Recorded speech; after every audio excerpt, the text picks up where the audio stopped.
So this is exactly how to update your Gamesir Cyclone 2 firmware. So to be able to do so, we need to firstly go into Google and then search for Gamesir Connect. And then you need to get the official Gamesir Connect app here, as you can see. And you can get it here, as you can see. There should be able to like a link for you to download this specific app here from Gamesir. Now when you have done so, you will see it here. So it says Gamesir Connect here. So I'm just going to connect to it now real quick, or just open it up rather. So now when you're going to open it up, you need to also make sure that you have the cable that you got when you actually purchased the controller. So just insert one of the USB ends to your PC or laptop, and the other end here, the USB-C, needs to go into your controller here.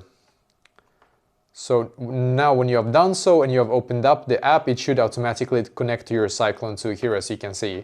Now if you want to be able to update your firmware, just simply click on this firmware upgrade button here, as you can see, and then you have to click on update here, or upgrade rather, sorry, and you will then be able to upgrade your firmware for your Gamesir Cyclone 2. So basically that is exactly how to actually do this.